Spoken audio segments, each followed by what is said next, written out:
AIMIM प्रमुख असदुद्दीन ओवैसी ने हैदराबाद में एक प्रेस वार्ता के दौरान विपक्षी दलों को निशाने पर लेते हुए कहा कि जो राजनीतिक पार्टियां चुप हैं और सत्ता में आने का सपना देख रही हैं, उन्हें अब जाग जाना चाहिए।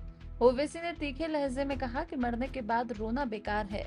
तुम अभी राजनीतिक रूप से मरे नहीं हो, जिंदा रहने के लिए होश में आओ। उन्होंने बताया कि उनकी पार्टी ने 2 विधानसभा सीटों पर उम्मीदवार उतार दिए हैं और सीमांचल के बाहर भी चुनाव लड़ने की तैयारी कर रही है।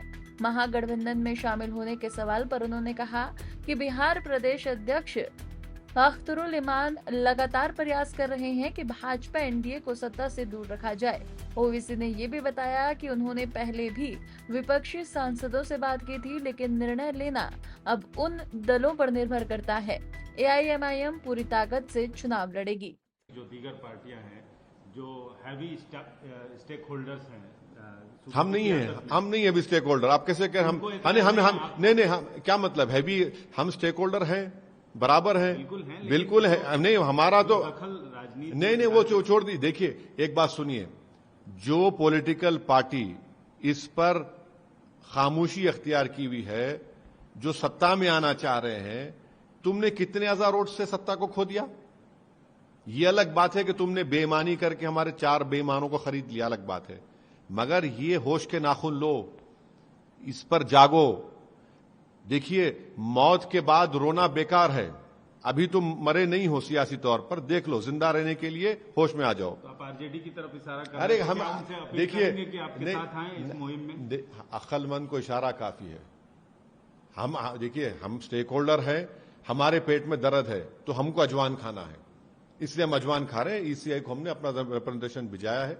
हम उम्मीद करते हैं कि ऑनरेबल इलेक्शन कमिश्नर हमारे रिप्रेजेंटेशन को देखेंगे, पढ़ेंगे, हमारे कंसर्न्स को एड्रेस करेंगे, क्योंकि जब ये डेमोक्रेसी का एक बहुत बड़ा फेस्टिवल है और मेरा हथियार तो वोटर है ना। जब हथियार ही नहीं होगा तो कौन कैसे जीतेगा बताइए, चाहे कोई पॉलिटिकल पार्टी हो। अच्छा, लगे हाथ जब ये भी हम जानना चाहेंगे कि सीमांचल से बाहर निकल के आप चुनाव लड़ेंगे, क्योंकि अभी तक देखिए, अभी तक हमारे प्रदेश अध्यक्ष अख्तरुल इमान साहब ने ये कोशिश कर रहे हैं कि बीजेपी को सत्ता में आने से एनडीए को रोका जाए। इसलिए उन्होंने मुख्तलिफ पॉलिटिकल पार्टीज के, उन्होंने मुझसे जो कहा है, कह रहा हूं, उन्होंने बात की है। अब उनको समझ में आता है नहीं आता अलग बात है, मगर जहां तक हमारी पार्टी का मामला है, हम अपना चुनाव पूरी ताकत के साथ लड़ेंगे।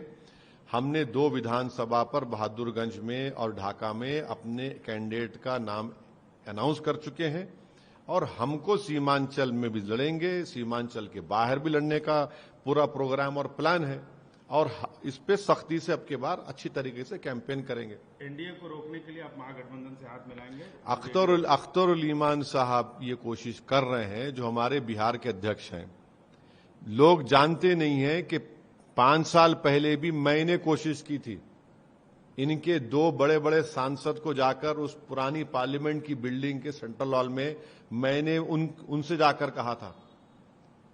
अब अभी भी अख्तरुल ईमान साहब कोशिश कर रहे हैं कि हम भी नहीं चाहते कि भाजपा या एनडीए जीते वहां से। अब ये उनके ऊपर है, ये उनके ऊपर मुनस्सिर है। वो फैसला आजाद अपना फैसला लेने के हकदार हैं, हम अपनी पार्टी के हक में फैसला तैयार हैं। हम देखिए, हम तो इलेक्शन लड़ेंगे, चाहे अकेले लड़े चाहे महागठबंधन के साथ लड़े, ये नहीं मालूम ना। देखिए, अख्तरुल ईमान साहब जो कोशिश कर रहे हैं वो कितने कामयाब होते नहीं होते, मगर वो तो कोशिश कर रहे हैं पार्टी की तरफ से। देखिए क्या होता है।